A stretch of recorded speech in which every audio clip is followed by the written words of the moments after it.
Hello everyone, this is Anitha Sakthi. இது வேடிக்கையான குடும்பம் எபிசோட் நம்பர் 23. வாங்க இன்னைக்கான எபிசோட்குள்ளே போயிடலாம்.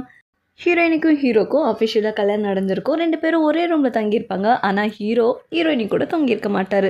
அவர் ரசிச்சுக்கிட்டே நம்ம ஹீரோயினி சரி அடுத்த கட்ட வேலையை பார்ப்போம்னு சொல்லி கிளம்பி அவங்களோட அம்மாவோட ரூமுக்கு போய் கதவை தட்டுவாங்க. ஆனால் உள்ளேருந்து எந்த சத்தமும் வராதனால அவங்களே கதவை திறந்து உள்ளே போகும்போது டேபிள் மேலே ஒரே ஒரு லெட்டர் மட்டும் அவங்க அம்மா வச்சுட்டு போயிருப்பாங்க.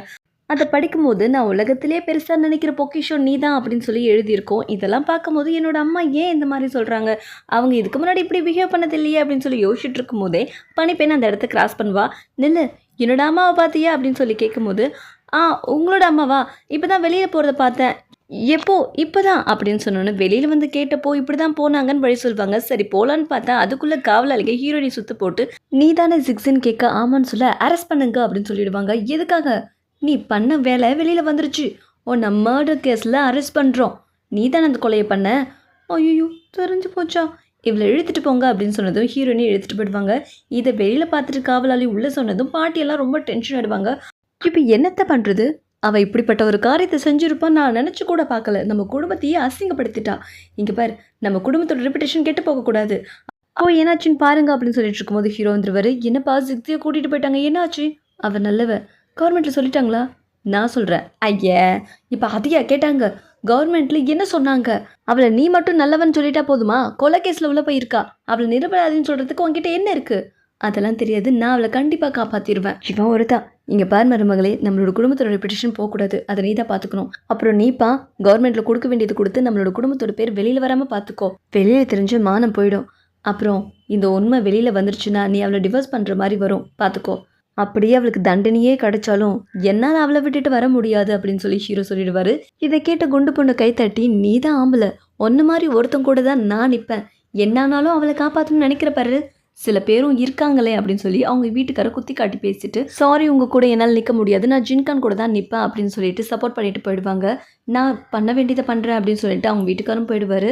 நம்ம குடும்பத்துக்கு இப்படி ஒரு நிலைமையான்னு சொல்லி யோசிக்கும் போது ஒருவேளை சிக்ஷி மேலே பழி போட்டிருப்பாங்களோ, அப்படி கூட நடந்திருக்க வாய்ப்பு இருக்குல்ல அப்படின்னு சொல்லி ஒரு கீவேர்டை சொல்ல நம்ம ஹீரோக்கு அவர் இருந்த ஜெயிலில் இந்த கேஸ் பற்றி கலாச்சி பேசிகிட்டு இருப்பாங்க. அது இவருக்கு ஞாபகம் வரும். அப்போ இந்த விஷயம் அவருக்கு ஒரு பெருசாக படாது. இப்போ அதுதான் அவருக்கு கை கொடுக்கும். உடனே கிளம்பிடுவார் அந்த ஜெயிலுக்கு. அந்த இடத்துல இருக்க வார்டன் நிறைய காசை கலெக்ட் பண்ணி நிறைய வந்திருக்குப்பா அப்படின்னு சொல்லிட்டு இருக்கும்போது நம்ம ஹீரோ குரல் கேட்டோன்னே, ஐயோ எந்த இடப்பட்ட பையன் வரேன்னு தெரியல. நீயா, என்ன வேணும்? நான் இற பார்க்கணும், எங்கே இருக்கான்? என்னையா மேட்ரு அப்படின்னு சொன்னதும் பனியால் சொல்லிடுவான். உன் பொண்டாட்டி கொலை பண்ணியிருக்காளா? என் பொண்டாட்டி ஒன்றும் கொலை பண்ணல, மாட்டி விட்டுருக்காங்க, எங்கன்னு சொல்லுங்க. அப்படிலாம் இசை சொல்லிட முடியாது, என்ன பண்ணுவ? அப்படியா, சொல்ல முடியாதா? இப்போ மட்டும் நீ சொல்லலை, உன் தண்டவாளத்தை மேலே ஏற்றிடுவேன். அவ்வளோ சீக்கிரம் என்னை வெளில காட்டி கொடுத்துட முடியும்னு நினைக்கிறியா? ஏன் முடியாதா? இதுக்கு சாட்சி உள்ளே இருக்கவங்களே எனக்கு போதும். என் தம்பி விவரமாக பேசுதுல, நீ போய் அந்த எங்கே இருக்கான்னு போய் காட்டிடு, நமக்கு எதுக்கு, போப்பா வாங்க அப்படின்னு சொல்லிட்டு நம்ம ஹீரோ மிரட்டினோன்னு ஒத்துப்பாரு. சின்ன பையன். இந்த பக்கம் நம்ம ஹீரோயினி ஜெயிலில் உட்காந்துட்டு இருப்பாங்க. இவங்களை பார்க்கறதுக்காக ஜிங்கும் ரியானு வருவாங்க. அவங்க மட்டும் தான் போகணும், நீங்கள் இல்லை. நான் போகக்கூடாதா? உனக்கு என்ன கொண்டு வந்திருக்கேன் பாரு, வாங்க. நீ வருவ நான் கொஞ்சம் கூட எதிர்பார்க்கவே இல்லை. ஏன், நீ என்கிட்ட எதுவுமே கேட்கணும்னு நினைக்கலையா இந்த கொலையை பற்றி? நான் ஏன் நினைக்கணும், உன்னை நான் நம்புகிறேன், இந்த குடி அப்படின்னு சொல்லி குடித்த உடனே அந்த ஒயின் ரொம்ப காஸ்ட்லி, யாருக்கும் கொடுக்க மாட்டேன்னு சொன்ன ஒயினை ஹீரோயினுக்காக கொண்டு வந்திருப்பாங்க. இது யாருக்குமே கொடுக்க மாட்டேன்னு சொல்லுவேன், அது லாஸ்ட் ஜாருன்னுவேன். அது உனக்கு மட்டும் கொண்டு வந்திருக்கேன், ரியானுக்கு தெரியாது, அவன்கிட்ட சொல்லிடாத. அவனுக்கு தெரியாதா? சரி, லாஸ்ட் ஜாரு, என்னையும் லாஸ்ட்டாக பார்க்குற மாதிரி இருக்கும், ரொம்ப யோசிக்காத, அப்படியெல்லாம் ஒன்றும் ஆக போகிறது கிடையாது. நீ என்னை சமாதானப்படுத்த 1000 வார்த்தை சொல்லலாம், ஆனால் அது எல்லாமே உண்மையாயிடுமா என்ன? எனக்கு தெரியும் என்ன நடக்க போகுதுன்னு, அதை நினச்செல்லாம் பயப்பில்லை. நான் பயப்படுறது ஒரே ஒரு விஷயத்துக்காக தான், உங்கள் யாரையும் இதில் இன்வால்வ் பண்ணிடக்கூடாது. டீ காம்படிஷனில் எப்படியாவது ஜிங்கான் ஜெயிக்கணுன்றது தான் என்னோட ஆசை. நீ ஒன்றும் கவலைப்படாத. 357, சரிங்க 156, இந்தாங்க குடிங்க அப்படின்னு சொல்லி குடிச்சிட்டு ஒரே கூத்தும் கும்மாலமாக இருப்பாங்க. அந்த சரக்கு தீர வரைக்கும் குடிச்சிட்டு ஃபீலிங்ஸை கொட்டி அழுதுட்ருப்பாங்க. உன்னை இனிமேல் நான் எப்படி பார்க்க போகிறேன்னு தெரியல அப்படி இப்படின்னு சொல்லி பயங்கரமாக புலம்பிகிட்டு இருப்பாங்க. ஒரு கட்டத்தில் ரெண்டுமே மயங்கிடும். ஆறு இல்லை, ஒரு வேளை ஜின்கானோ அவையா வரப்போறா அப்படின்னு சொல்லி அவர் பற்றி மட்டமாக பேசி சிரிச்சிட்டு இருப்பாங்க. அந்த நேரம் பார்த்து நம்ம ரியான் வர ரெண்டும் போதி ஆயிடுச்சுவ. சரி சரி நீங்கள் ஒன்றும் கவலைப்படாதீங்க, இந்த பீஸ் நான் கூட்டிகிட்டு போயிடுறேன் அப்படின்னு சொல்லி தூக்க ட்ரை பண்ணி அவரால் முடியாமல் ஹெல்ப்னு கேட்டு ஜிங்க்கு தரன்னு எடுத்துகிட்டு போவார். ஒரு பக்கம் ஹாஸ்டலில் அந்த ஆளை கண்டுபிடிச்சி நம்ம ஹீரோ வெளுத்து வாங்கிட்டு இருப்பாரு. உண்மையை சொல்லு, இந்த கேஸில் இன்வால்வ் ஆனது நீ தானே, சொல்லு. ஐயோ நான் டம்மி ஆளை, எனக்கும் இந்த கேஸுக்கும் எதுவும் தெரியாது, பந்தாக்கு போய் சொல்லிட்டேன். உண்மையை சொல்லல கொடலை உருவிடுவேன். ஐயோ இப்படி என்ன மிரட்னா, இங்கே பாருங்க எனக்கு ஒன்றும் தெரியாது, ஒன்றும் தெரியாது.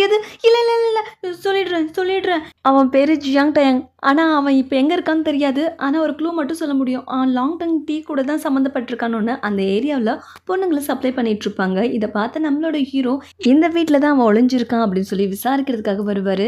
நான் சின்னியூட்டிலேருந்து வரேன். உள்ள போங்க. ஹலோ, நீங்கள் எங்கே போகிறீங்க? நான் சின்னியூட்டியோட மேனேஜர். என்ன திறக்கிறியா நீ? டேய், நான் மட்டும் போயிட்டு வரேன், நீ கொஞ்சம் வெளியிலே இரு ப்ளீஸ். என்னடா நண்பா இப்படி கவுத்துட்டியே. சரி, அதுவும் நல்லது தான், வெளியில் இருக்க வந்துட்டு அவனை பற்றி விசாரிச்சு பார்க்கும். ஆமாம், இவ்வளோ பெரிய வீட்டில் கொஞ்சம் பேர் தான் நான் வேலை செய்கிறீங்க, ரொம்ப கஷ்டமாக இருக்காது? ஆமாம், என்ன பண்ண சொல்கிறீங்க? இங்கே ஜியாங் டயாங்னு ஏன்னா வேலை பார்க்குறாங்க? ஏய், வேலையில் முடிச்சிட்டியா? கிச்சனில் வேலை இருக்கு, போய் பாருடா. சரிங்க. அவன் ஏதோ லொடலோன்னு பேசிகிட்டு இருப்பான், நீங்கள் ஒன்றும் தப்பாக எடுத்துக்காதீங்க அப்படின்னு சொல்லிட்டு அவர் இவனை சொல்ல வராமல் தடுத்துருவார். இந்த பக்கம் வாங்க சொல்லாமல் கொள்ளாமல் வந்திருக்கீங்க, என்ன விஷயம் சொல்லுங்கள். இந்த இடத்துல ஜியாங் டயாங்னு யாருன்னா வேலை பார்க்குறாங்களா? அப்படின்ற பேரில் இங்கே யாரும் வேலை பார்க்கலையே. வேலை பார்க்குறாங்க? இல்லை மாஸ்டர். இல்லைப்பா, அப்படி யாரும் இங்கே வேலை பார்க்கல. ஏன், என்ன விஷயம்? அவனை தேடி வர அளவுக்கு அப்படி என்ன முக்கியமான விஷயம்? லார்ட் சாங் கொலை வழக்கில் என் பொண்டாட்டி அக்யூஸ்டாக மாட்டிக்கிட்டா, அவளை காப்பாற்றணும். என்னப்பா சொல்கிற, கேட்கவே கஷ்டமாக இருக்குது. நீங்கள் போய் இந்த பேரில் வேற யாராச்சும் இருக்காங்களான்னு சர்ச் பண்ணி பாருங்கள். நீங்கள் ஒன்றும் கவலைப்படாதீங்க கான், சீக்கிரமே கண்டுபிடிச்சிடலாம். ரொம்ப நன்றி. இருக்கட்டும், உடம்பு பார்த்துக்கோங்க, பத்திரம். இந்த பக்கம் நம்மளோட ஹீரோயின் படுத்திருக்கும் போது அவங்கள பார்க்குறதுக்காக ஹீரோ வந்திருப்பாரு. கான், நீயா? நீ வருவேன்னு நான் எதிர்பார்க்கல. உனக்காக நான் சாப்பாடு கொண்டு வந்திருக்கேன், உனக்கு பிடிச்சதெல்லாம் வாங்கிட்டு வந்திருக்கேன். இங்கே பாரு, டம்ப்ளிங், ஃபிஷ்ஷு உனக்காக தான். என் மேலே இன்னும் உனக்கு அக்கறையா? நல்ல வாசனை, எனக்கு ரொம்ப பிடிச்சிருக்கு. உனக்கு இந்த இடத்துல வசதி பத்தலைன்னா சொல்லு, நான் இவங்ககிட்ட சொல்லிட்டு போகிறேன். இல்லை தேவையில்ல, எப்படியும் என்னை நாடு கடத்திடுவாங்க, அப்புறம் எதுக்கு இதெல்லாம்? என் கவலையெல்லாம் உன்னை நினச்சி தான் உன்னை இதில் இன்வால்வ் பண்ணிட்டுமேன்னு கஷ்டமாக இருக்குது. நீ ஒன்றும் கவலைப்படாத, கண்டிப்பாக நான் உன்னை வெளியில் எடுத்துருவேன். நீ என்னை இன்னும் நம்புறியா? இந்த விஷயத்தில் உன்னை நான் இன்வால்வ் பண்ணால் என்னை நானே மன்னிக்க மாட்டேன். சிக்ஸி, நீ எதை பற்றியும் யோசிக்காத, கண்டிப்பாக நான் உன்னை வெளியில் எடுத்துருவேன். இப்போ நான் சொல்கிற விஷயந்தான் ஒன்று, நீ என்ன நம்புறல்ல, சொல்லு. ஒன்று நான் நம்புகிறேன், இருந்தாலும் உன்கிட்ட ஒரு விஷயம் சொல்லணும். ஒருவேளை என்னை நாடு கடத்திட்டா நீ அதை நினச்சி ஃபீல் பண்ணக்கூடாது, புரிஞ்சுதா? இப்போ தானே சொன்னேன் என்ன நீ நம்புறேன்னு. இல்லை நீ என்ன நம்பவே இல்லை, நான் உன்னை வெளியில் எழுப்பன்றத அப்படின்னு சொல்லி கோச்சிக்கிட்டு நிற்பாரு. சரி நீ எனக்கு வெளியில் எடுத்துருவேன், நான் நம்புகிறேன் அப்படின்னு சொல்லி ஆக்ட் பண்ணிகிட்ருப்பாங்க. அப்படி சொன்னாலுமே நம்ம ஹீரோயினிக்கு கண்டிப்பாக நம்ம வெளியில் போக மாட்டோன்ற ஒரு சோகம் இருக்கும். இவளை எப்படியாச்சும் கண்டிப்பாக வெளியில் எடுத்தணும்னு சொல்லிட்டு ஹீரோ முடிவாக இருப்பார். இதை பற்றி டிஸ்கஸ் பண்ணிகிட்டு இருக்கும்போது இன்னும் எவ்வளோ நேரம் தான் யோசிச்சுட்டு இருக்க போகிறோம், என்ன பண்ண போகிறோம் அப்படின்னு சொல்லி குவை கேட்க, நீ போயிட்டு ஊருக்குள்ளே பேங்க் ஃபண்ட் டீ ரெடி ஆகிடுச்சு, அதை தயாரிக்க முடிகிற ஃபார்முலா கிடச்சிடுச்சின்னு போய் ஸ்ப்ரெட் பண்ணு அப்படின்னு சொல்லுவாங்க. நல்ல ஐடியா. என்ன நல்ல ஐடியா? லூஸாயா நீங்கள்? அதை மட்டும் ஸ்ப்ரெட் பண்ணால் என்ன நடக்க போகுது? சிக்ஸி வெளியில் வந்துடுவாளா என்ன? அதுதான் சிக்ஸியை காப்பாற்ற ஒரே வழி அப்படின்னு ஹீரோ சொல்லிடுவார். அது நம்ம ஃப்ரெண்டுக்கு எப்படின்னு புரிஞ்சிருக்கும். இந்த பக்கம் நம்மளோட பணிப்பெண் உங்களுக்கு சூப் கொண்டு வந்திருக்கேன், எனக்கு குடிக்க மனசில்லை. அதே தான் முதலாளி அம்மா எனக்கும். இங்கே என்ன தான் நடந்துட்டுருக்கு? ஒரு பக்கம் அவள் ஜெயிலுக்கு போயிட்டா, பேங்க் ஃபண்ட் டீ, ஐயோ நம்ம இந்த போட்டியில் ஜெயிப்போமா, எனக்கு ஏகப்பட்ட கவலை. அதே தான் எனக்கும் உண்டி, அவளை காப்பாற்றிடுவானோ, பேங்க் ஃபண்ட் டீயை கண்டுபிடிச்சிருவாங்களோ. இந்த பக்கம் நம்மளோட ஹீரோக்கு டைமே இருக்காது. இன்னும் 4 மணி நேரம் தான் இருக்குது. இப்படியே வேடிக்கை பார்த்துட்டு இருந்தால் எப்படி? 4 மணி நேரத்தில் அவளை நாடு கடத்திடுவாங்க போல். எந்த பிளான் வச்சுருக்கீங்க? எனக்கு வேற கையும் ஓடலை காலும் ஓடலை. இங்கே குடிக்கிறதுக்கு டீ கிடைக்குமா அப்படின்னு சொல்லி ஒரு குரல் கேட்கும். நம்ம ஹீரோ திரும்பி பார்க்க, அது அந்த லாங் டன் டீயோட முதலாளி தான். நீங்கள் வருவீங்கன்னு எனக்கு கண்டிப்பாக தெரியும்னு கூட்டு உட்கார வச்சு பேசிகிட்டு இருப்பாங்க. அது எப்படி நான் வருவேன்னு உங்களுக்கு தெரியும்? அது எனக்கு தெரியும் அப்படின்னு சொல்லி ஃப்ளாஷ்பேக்கில், எப்படி அந்த லாங் டங் தான் அவனை மறைக்கிறான்னு எப்படி கண்டுபிடிக்க முடியும்? அது தெரிஞ்சுக்கணுன்னா நமக்கு அந்த இடத்துல யாரையாச்சும் தெரிஞ்சிருக்கணும். ஒரு உதவாக்காரையாக எனக்கு தெரியும். என்ன தெரியுமா? அவன் சரியான பொம்பளை ஜோக்கு அப்படின்னு சொன்னதும் ஜிங் அவனை மயக்கிறதுக்காக அந்த லேடி வீட்டுக்கு போயிருப்பா. உன்னை இந்த இடத்துல பார்த்ததுல ரொம்ப அழகாக இருக்கியே. பார்த்ததில்லன்னா என்ன, இப்போ பார்த்துட்டிங்கல்ல. சேர்ஸ், என் கூட ரூமுக்கு வரீங்களா? இவ்வளோ சீக்கிரம் நீ ஒத்துப்ப நான் நினைக்கவே இல்லை. போகலாம். பொண்ணுங்கள்லாம் எவ்வளோ ஆர்வமாக ஃபாஸ்ட்டாக இருக்காங்க.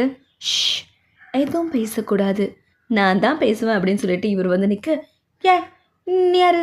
Nice to meet you. நீ நானே தான். எனக்கு ஒன்னால ஒரு காரியம் நடக்கணும். அந்த வீட்டில் இருக்கிற ஜியாங் டயாங்கை பற்றி எனக்கு தெரியணும். முடியாது, இப்போ முடியாதுன்னு சொல்வீங்களா? பாருங்க அப்படின்னு சொல்லி நிறைய காசு பணத்தை காட்ட, ஹை சொல்லாமல் எப்படி கொடுக்க முடியும்? சரி சரி, இது கொஞ்சம் ஒர்த்து தான். சரி, இதுக்காக உண்மையை சொல்கிறேன். அந்த லேங்டன் டீயோட முதலாளி, லேங்டன் என் முதலாளி இருக்கான்ல, அவன் தான் ஸ்பை அனுப்பிச்சான். தொழில் ரீதியாக பிரச்சனை. அந்த ஸ்பை வேலையை முடிச்சதும் அவன் இடத்துக்கு போயிடுவான். அவன் அப்புறம் நெருங்கிறது ரொம்ப கஷ்டம். சொல்கிறத சொல்லிட்டல, கிளம்பு. நீயும் அங்கே இருக்க. என்ன பண்ணணும் எங்களுக்கு தெரியும். சரி, நான் எதிர்பார்க்கவே இல்லை. என்கிட்ட உனக்கு என்ன கிடைக்கணும்? உனக்கு பேங்க் ஃபங் டீ வேணும். அது என்னால் உனக்கு கொடுக்க முடியும். என்னை முட்டாள்னு நினச்சிங்களா என்ன? அது எத்தனை வருஷமாக நிறைய பேர் ட்ரை பண்ணி ஃபெயிலியர் ஆகியிருக்காங்க. அதை போய் கண்டுபிடிச்சிட்டேன்னு சொல்கிறேன். ஓ, முன்னாடி தான் அது இருக்குது, குடிச்சு பாருங்க அப்படின்னு சொன்னதும் அவர் குடிச்சு பார்த்துட்டு, வா சூப்பராக இருக்குது. நான் நினைக்கவே இல்லை. இதெல்லாம் எதுக்கு செய்கிறேன்னு தெரிஞ்சுக்கலாமா? இது கண்டிப்பாக ஒருத்தான விஷயந்தான். எனக்கு ஜிக்ஸியை வெளியில் கொண்டு வரணும். இதை நான் உனக்கு கொடுக்குறேன். நீ அவனை என்கிட்ட கொடு. இதோட ஃபார்முலா இங்கே இருக்குது. ஃபார்முலா வாங்கிட்டு அவன் எங்கே இருக்கான்ற விஷயத்த சொல்லு. இல்லைனா இது நான் கொளுத்திடுவேன் அப்படின்னு சொல்லி ஃபயரோட ரெடியாக இருப்பாங்க. அப்படியெல்லாம் பண்ணிடாதீங்க. அவன் இருக்கிற இடத்த சொல்கிறேன். அவனை கன்வின்ஸ் பண்ணுறதும் பண்ணாதும் உங்களோட திறமை அப்படின்னு சொல்லிட்டு கிளம்பிடுவார். அவன் ஸ்பையாக ஆயிருக்கான் அப்படின்னா அவன் குடும்பத்துக்கு ஏதோ ஒரு தேவை ஏற்பட்டிருக்கும். எல்லாருக்கும் ஒரு சீக்ரெட் இருக்கும்ல, அவன் சீக்ரெட்டை கண்டுபிடிக்கணும். அதுக்கு நிறைய பணம் தேவைப்படும். அதுக்கு என்கிட்ட இவ்வளோ தான் இருக்குது. என்னால் முடிஞ்சுது. என்கிட்ட பணம் எதுவும் இல்லை, அதனால என்னோடய வலையில் கொடுக்குறேன். என்கிட்ட சொல்கிற மாதிரி பெருசாக எந்த சேவிங்ஸும் இல்லை. ஆனால் இந்த ஒரே ஒரு காயின் இருக்குது. இதை வச்சு கண்டிப்பாக ஜிக்ஸி வெளியில் எடுத்துடலாம். ஃப்யூச்சரில் நான் நிறைய சம்பாதிப்பேன். இது போதும் இல்லை அப்படின்னு சொல்லி அவரோட பங்குக்கும் கொடுப்பாரு. அந்த மணியை கொடுத்து கொலையாளி தன் கொலையை ஒத்துக்கிட்டு ஜெயிலுக்கும் போயிடுவான். ஹீரோயினி வெளியில் வரதுக்காக இவங்க வாசலில் வெயிட் பண்ணிட்டு இருப்பாங்க.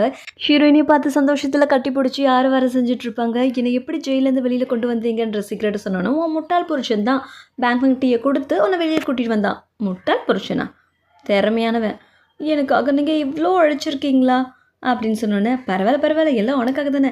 மணி இன்னைக்கு வரும், நாளைக்கு போகும். ஐயோ சோ ஸ்வீட். நீ எதுக்கும் கவலைப்படாத, நான் தான் சொன்னல, நீ எனக்காக இவ்வளோ பண்ணியிருக்கியா? சரி வாங்க நாம் இங்கேருந்து போகலாம். ஏய், என்னை விட்டு எங்கே போகிறீங்க? சாப்பிட. அப்போ நாங்கள் உங்களுக்கு டேபிள் புக் பண்ணி வைக்கிறோம், நாங்களும் வரோம் அப்படின்னு சொல்லி சந்தோஷமாக ஓடுவாங்க. ஒரு பக்கம் சித்தி காமிப்பாங்க. கேள்விப்பட்டீங்களா மேடம், பேங்க் ஃபங் டீ எக்ஸ்சேஞ்ச் பண்ணி ஜிக்ஸி வெளியில் கூட்டிகிட்டு வந்துட்டானா? இந்த மாதிரி கிளவர் ஏஜிக்கும் ரொமான்ஸில் தான் அவர் ரொம்ப கிளவரு பொண்ணு. அது சரி, மேனேஜர் வாங்கும் உனக்கும் என்னடி நடந்துட்டுருக்கு? அவன் கூட எப்போ பார்த்தாலும் பேசிகிட்டே இருக்காமே. இது நானா? அந்த ஆள் கூடியா? மெயின் ஷாப்புக்கு நீ அடிக்கடி போய் அவன்கிட்ட பேசிகிட்டு இருக்கேன்னு எனக்கு தகவல் வந்துட்டுருக்கு. அவன் கூட சேர்ந்து ஏதாவது எனக்கு எதிராக சதி பண்ணுறியா என்ன? உண்மையை சொல்கிறியா இல்லையா? அந்த பெருமாளே, நான் இது என்னத்தான் சொல்ல, அவன் கூட போய் என்னை சேர்த்து வச்சு பேசுகிறீங்களே, இது உங்களுக்கே நியாயமா? நீங்கள் முதல்ல டீ போட்டியில் மட்டும் கவனம் செலுத்துங்க மேடம். அப்படியெல்லாம் ஒரு கன்றாவையும் இல்லை. அதானே பார்த்தேன். மேடம் இப்படியே போச்சுன்னா ஜிங்கான் ஜெயிச்சிருவான் போலையே. அவன் எப்படி ஜெயிக்க முடியும்? அதான் பேங்க் ஃபங் டீயை வித்துட்டானே. அவன் இன்னமும் கஷ்டப்பட வேணும். அப்படி பட்டாதான் மேலே வர முடியும். அதுக்கு நான் விட்டுருவேனா என்ன அப்படின்னு சித்தி சொல்லிட்டு இருப்பாங்க. அதோட இந்த எபிசோட் முடியுது. அடுத்த எபிசோடு மீண்டும் சந்திக்கிறேன். Keep smile.